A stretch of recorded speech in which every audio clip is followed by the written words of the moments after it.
Welcome to the Tech Egg. Don't get scrambled. Enjoy the video. In this video, I will explain how to remove the Lexus ES350 back seat. First, locate the two clips at the front of the rear seat bottom, typically near the center of each passenger's seating area. Once you've found them, firmly pull up on each side of the seat cushion to release it from these clips. You might need to give a good, strong pull, as they can sometimes be a bit stubborn.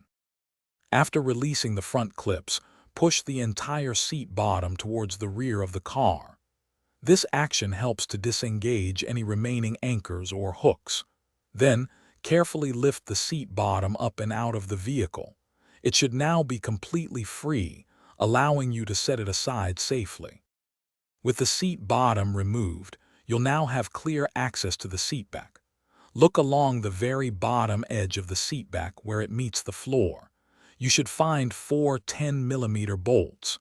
These bolts are crucial as they secure the lower portion of the seatback to the vehicle's frame.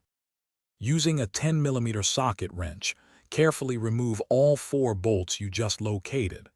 Once the bolts are out, the seatback is held in place by hooks at the top.